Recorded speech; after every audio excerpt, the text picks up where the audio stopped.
Good morning student. आज के video में अपन सॉल्यूशन जो टॉपिक है इसमें अणुसंख्यक गुण में तीसरा अणुसंख्यक गुण पढ़ते ही हिमांक में अवनमन, डिप्रेशन इन फ्रीजिंग पॉइंट। इससे पहले दो अणुसंख्यक गुण पढ़े थे, वाष्प दाब में आपेक्षिक अवनमन और दूसरा था क्वथनांक गुणियन। क्वथनांक गुणियन में अपन ने पढ़ा था कि क्वथनांक क्या है, तो किसी द्रव का वह ताप जिस पर उसका वाष्प दाब वायुमंडलीय दाब के बराबर हो जाता है उसे उस द्रव का क्वथनांक कहते हो। उसमें अवाष्पशील विलय को मिलाया तो वाष्प दाब में अवनमन हुआ, फिर उस विलयन को अपने क्वथनांक बिंदु तक लाने के लिए ताप को बढ़ाया, तो ताप में जितनी वृद्धि की थी वो क्वथनांक गुणियन है। अब इसमें हिमांक अवनमन, हिमांक क्या होता है? हिमांक का मतलब है वह ताप जिस पर द्रव तथा ठोस का वाष्प दाब जो है वो बराबर हो जाए। जहाँ पर भी द्रव और ठोस का वाष्प दाब बराबर हो जाएगा वो उसका हिमांक कहलाएगा, वहाँ पे वो द्रव है वो जम जाएगा। अब जैसे ही कोई अवाष्पशील विलय ग्लूकोज को जैसे विलायक में मिला दिया या यूरिया को मिला दिया तो विलयन के वाष्प दाब में अवनमन होता है, विलयन के वाष्प दाब में कमी होती है, विलयन का वाष्प दाब विलायक से कम हो जाता है। तो वाष्प दाब कम होने से उसके हिमांक में भी कमी हो जाएगी। जैसे जल है 0 डिग्री सेल्सियस पे जमता है, 273 केल्विन जल का हिमांक है। अब जैसे अपन ने अवाष्पशील विलय मिलाया तो वाष्प दाब में कमी हुई।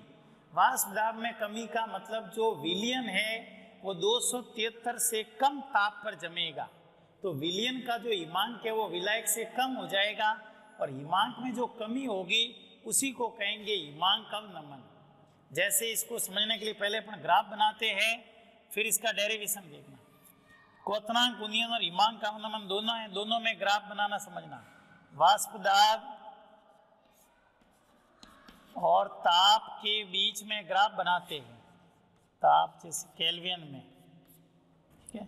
इससे पहले क्वथनांक गुणियन का बनाया था, ऐसे अब बनाते हैं हिमांक अवनमन के लिए।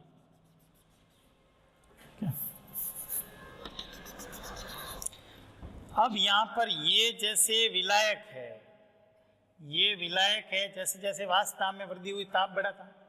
ये द्रव विलायक है, ये द्रव विलायक, इसमें ताप को कम करना है जिससे वो अपने हिमांक बिंदु तक आ जाए। और इस बिंदु पे ये जल है, विलायक है, वो जम जाता है, तो ये शुद्ध विलायक का हिमांक है T0F। ये बिंदु जो है ये विलायक का हिमांक है, विलायक का हिमांक। उसके बाद में ये यहाँ पर इस टाइप से ये हिमीकृत विलायक हो जाएगा, जमा हुआ। और जैसे ही अपन अवाष्पशील ग्लूकोज को मिला दिया तो विलयन का वाष्प दाब कम हुआ, तो विलयन का वक्र इसके नीचे प्राप्त होगा। ये विलयन का वक्र है, ये है विलयन, ये है सॉल्यूशन अवाष्पशील विलय युक्त विलयन। अब यहाँ पर ये विलायक था द्रव विलायक, जैसे जैसे ताप कम कर रहे हैं इस बिंदु पर द्रव और ठोस का वाष्प दाब बराबर हो जाता है, तो यहाँ पर ये विलायक जम जाता है। ये पॉइंट जो है वो विलायक का हिमांक है T0F। फिर उसके बाद ये हिमीकृत विलायक है। अब विलयन का वाष्प दाब अवाष्पशील विलय मिलाओगे, विलयन का वाष्प दाब कम हो जाएगा, तो विलायक से विलयन का वक्र नीचे आएगा। विलायक इस बिंदु पे जम रहा है, अवाष्पशील विलय मिलाने पर वाष्प दाब में अवनमन हुआ, तो विलायक है वो विलयन जो है वो विलायक से कम ताप पर जमता है, हिमांक में कमी हो जाएगी। जैसे इस बिंदु पे विलयन जमता है, ये है TF। TF का मतलब है ये विलयन का हिमांक, विलयन का हिमांक। इस बिंदु पे विलयन जम जाता है, ये इस प्रकार से हिमीकृत विलयन हो जाएगा। तो ये जो है वो विलायक का हिमांक है, ये है विलयन का हिमांक।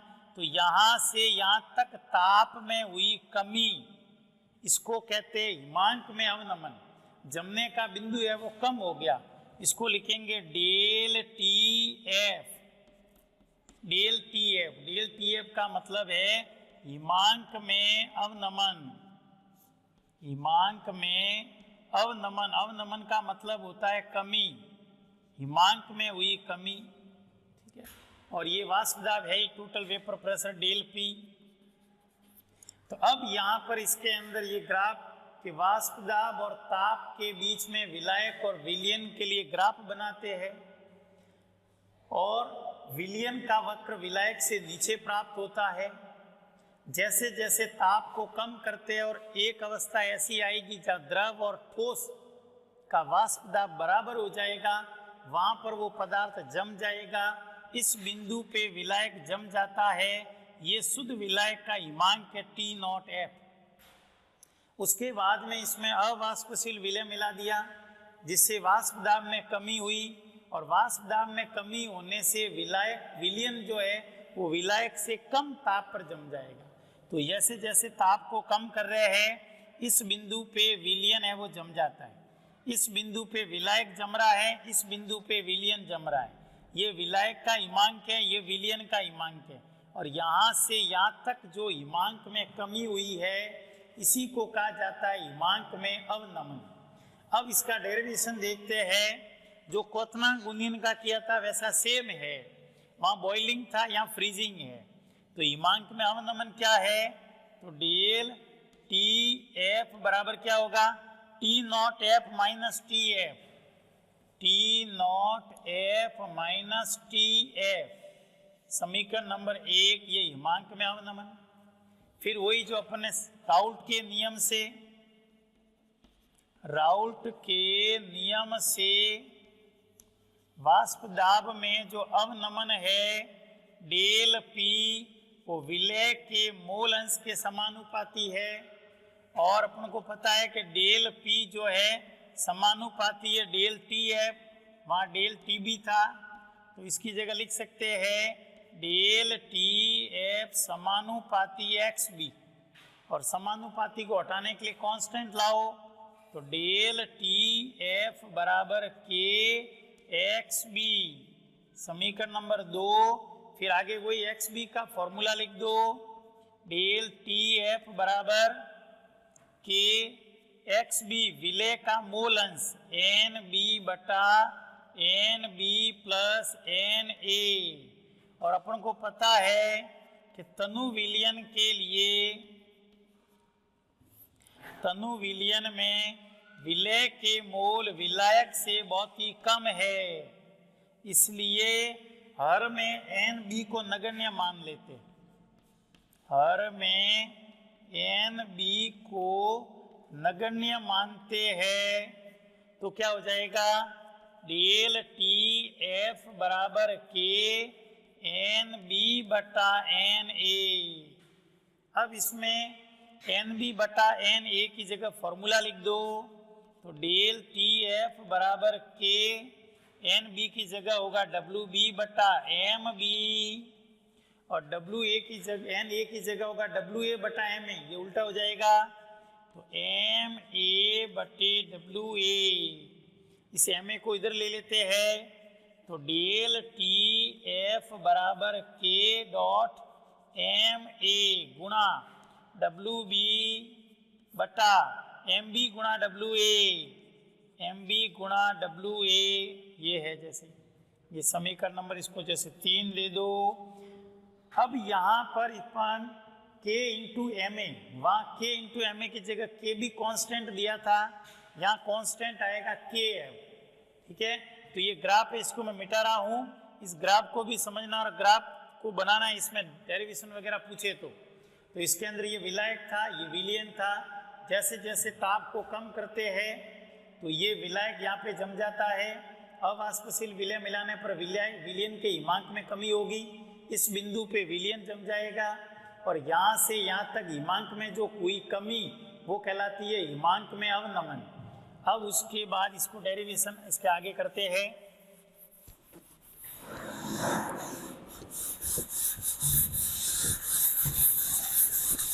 इस पर डेरिवेशन भी सीधा पूछा जाता है ग्राफ वगैरह बनाकर, या इस पर न्यूमेरिकल आते हैं।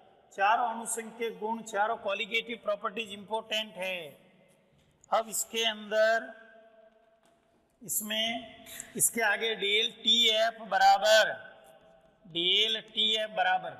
के इंटू जो एम ए है इसकी जगह एक कांस्टेंट ला देते हैं के एफ। और यदि डब्ल्यू ए विलायक का द्रव्यमान 1 किलोग्राम है तो ये यहाँ पर स्मॉल एम हो जाएगा, मोललता। जैसे समीकरण नंबर ये 4, डेल टी एफ बराबर के एफ इंटू एम, ये क्वथनांक, ये हिमांक अवनमन और मोललता में संबंध है। जहाँ के एफ क्या है, के एफ हिमांक अवनमन स्थिरांक है, हिमांक अवनमन स्थिरांक है, या मोलल अवनमन स्थिरांक भी कहते हैं। इसको क्रायोस्कोपिक कांस्टेंट भी कहा जाता है।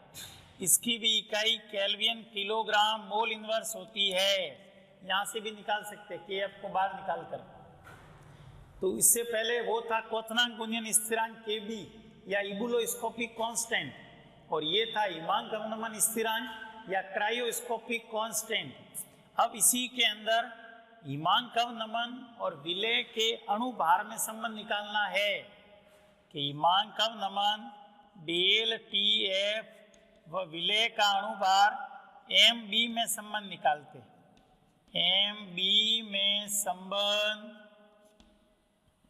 तो चूंकि अपन को पता है कि मोललता बराबर क्या होता है, विलय पदार्थ का द्रव्यमान बटे विलय का अणुभार इंटू 1000 बटा विलायक का द्रव्यमान ग्राम में। और ये यहाँ पर रख देंगे तो डेल टी एफ बराबर आ जाएगा के एफ गुणा, मोललता की जगह ये रख सकते हैं तो डब्ल्यू बी इंटू 1000 बटे में एम बी गुणा डब्ल्यू ए। ये जो है हिमांक अवनमन का फॉर्मूला है। क्वथनांक गुणन में यहाँ बॉयल बी था, यहाँ एफ है, ठीक है। अब इसमें एम बी ज्ञात करना, तो एम बी को बाहर निकाल दो। तो एम बी बराबर विलय का अणुभार क्या होगा, K F into W B into 1000 बटे में डेल टी एफ यहाँ जाएगा, डेल टी एफ गुणा डब्ल्यू ए। इस फॉर्मूले से विलय का अणुभार, विलय पदार्थ का मोलर द्रव्यमान आ जाएगा। उसके अलावा वॉन टॉप वैज्ञानिक ने हिमांक अवनमन स्थिरांक और विलायक के गलन की जो गुप्त ऊष्मा उसके बीच में एक संबंध दिया।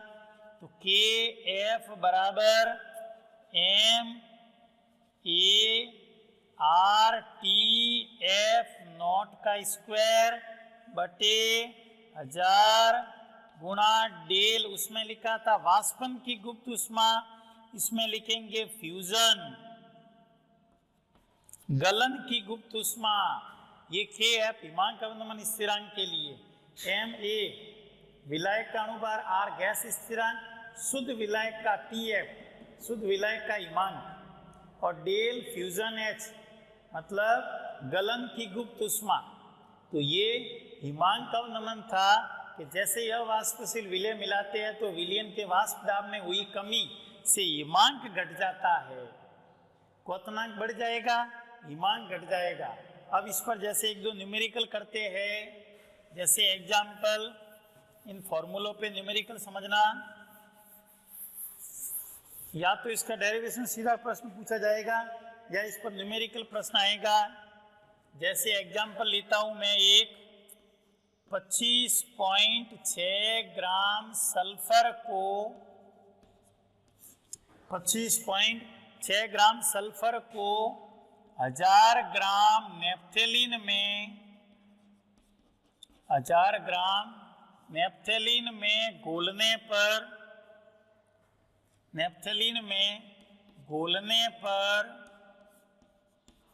हिमांक में अवनमन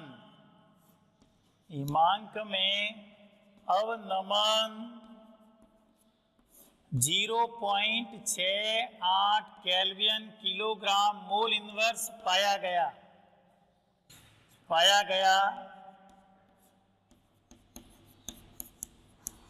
तो उसके बाद में इसमें सल्फर का अणु सूत्र ज्ञात करो।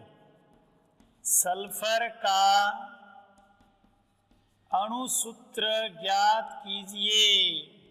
और नेफ्थेलिन के लिए KF का मान दिया हुआ है KF बराबर 6.8।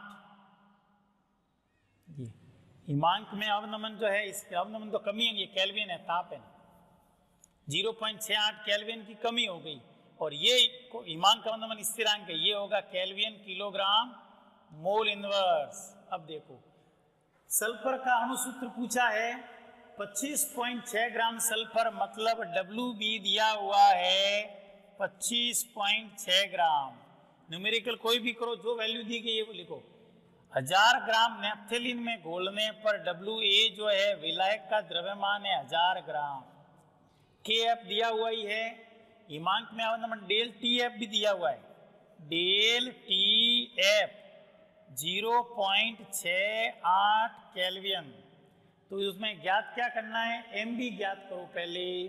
तो MB बराबर क्या होगा, MB बराबर ये KF गुणा WB गुणा 1000, KF गुणा WB गुणा 1000 बटे डेल TF गुणा WA, डेल TF गुणा WA।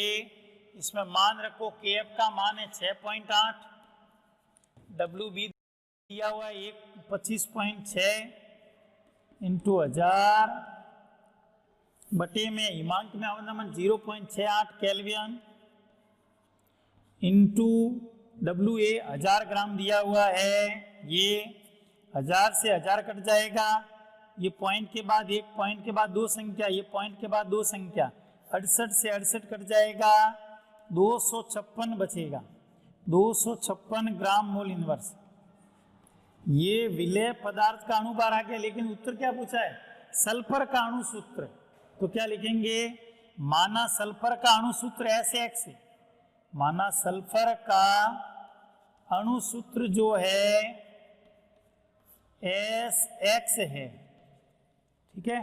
और यहां पर MB कितना है 256, तो अणु भार बराबर सल्फर का परमाणु भार 32 गुणा X, ये है 256 बराबर 32 इंटू X, इसलिए X बराबर क्या हो जाएगा 256 बटा 32, ये 8 बार कट जाएगा, तो आंसर हो जाएगा S8, ये उत्तर हो जाएगा S8। ये सल्फर का अणुसूत्र होगा इसमें। तो सबसे पहले इसका MB निकालो, ये विलेय पदार्थ का अणुभार आ जाएगा, तो अणुभार बराबर सल्फर का परमाणु भार इंटू X निकालना है, तो अणुभार में इस 32 का भाग दे देंगे, 8 आ जाएगा, तो अणुसूत्र S8 हो जाएगा। जैसे एक क्वेश्चन और करते हैं इसमें अपन, ये 12th की राजस्थान बोर्ड के क्वेश्चन एग्जाम्पल में करवा रहा हूं, जिससे आपके इसमें काम आए। बोर्ड के अंदर ज्यादा से ज्यादा संख्या चेंज कर देते हैं। उसके बाद एक और एग्जाम्पल लिखते हैं, जैसे क्वेश्चन, उस ताप की गणना करो, उस ताप की गणना कीजिए, उस ताप की गणना कीजिए जिस पर 250 ग्राम जल में 250 ग्राम जल में 56 ग्राम ग्लूकोज घुला हुआ है, 56 ग्राम ग्लूकोज घुला हुआ है, और इसके लिए KF का मान दिया हुआ है 1.86 केल्विन किलोग्राम मोल इनवर्स। अब देखो, उस ताप की गणना कीजिए जिस पर 250 ग्राम जल में 56 ग्राम ग्लूकोज है, तो WB दिया हुआ है 56 ग्राम और WA है 250 ग्राम, KF दिया हुआ है, तो उस ताप की गणना कीजिए, मतलब TF ज्ञात करना है। तो पहले डेल TF ज्ञात कर लेते, तो तो डेल टी एफ बराबर के एफ गुणा डब्ल्यू बी इंटू 1000 बटे एम बी गुणा डब्ल्यू ए। के एफ का मान है 1.86, डब्ल्यू बी दिया हुआ है 56 ग्राम इंटू 1000 बटे में एम बी क्या है, विलेय। विलेय का अणुभार चाहिए। विलेय क्या है, 250 ग्राम जल में 56 ग्राम ग्लूकोज घुला हुआ है। ये ग्लूकोज है C6H12O6 और ग्लूकोज का अणुभार होता है 180 गुणा डब्ल्यू ए 250 ग्राम। इसको कर लो सॉल्व। यहाँ पर इस पॉइंट को पहले हटा दो, नीचे 2 जीरो, 1 2 3 से 3 जीरो कट जाएंगे। उसके बाद में इसको करते सॉल्व, ये आएगा लगभग 2.23। हिमांक में अवनमन 2.23 केल्विन आएगा। अब ये तो डेल टी एफ निकला है, डेल टी एफ। तुम्हें टी एफ चाहिए उस ताप पर, तो फॉर्मूला क्या था, सबसे पहले अपन ने लिखा था डेल टी एफ बराबर T not F minus T F. ये तो है 2.23 लगभग बराबर शुद्ध विलायक का हिमांक। अब शुद्ध विलायक का हिमांक अपन को पता है कि जल है, और जल का हिमांक क्या होता है, 0 डिग्री सेल्सियस या केल्विन में होता है 273 या 273.15 लिखो माइनस टी एफ। अपन को टी एफ ज्ञात करना है, टी एफ को उधर ले जाओ। टी एफ बराबर 273 माइनस 2.23, ये जो उत्तर आएगा 270 पॉइंट, ये 270 पॉइंट ये हो जाएगा हिमांक में अवनमन, ये सॉरी विलयन का हिमांक टी एफ कि इस बिंदु पे 270 पॉइंट में आएगा। तो जल का है 273, ये 270 कम हो गया, तो ये हिमांक में अवनमन हो जाएगा। तो इस प्रकार से 4 अणुसंख्यक गुण है, जिसमें से अपन ने 3 पढ़े। पहला है वाष्पदाब में आपेक्षिक अवनमन, दूसरा है क्वथनांक उन्नयन, तीसरा है हिमांक अवनमन। ये हिमांक अवनमन पढ़ा है, इस पर डेरिवेशन। उसके बाद में अगले वीडियो में अपन परासरण दाब, चौथा अणुसंख्यक गुण, और उसके बाद में एक लास्ट टॉपिक रहेगा असामान्य आणविक द्रव्यमान, उसको पढ़ेंगे। Thank you.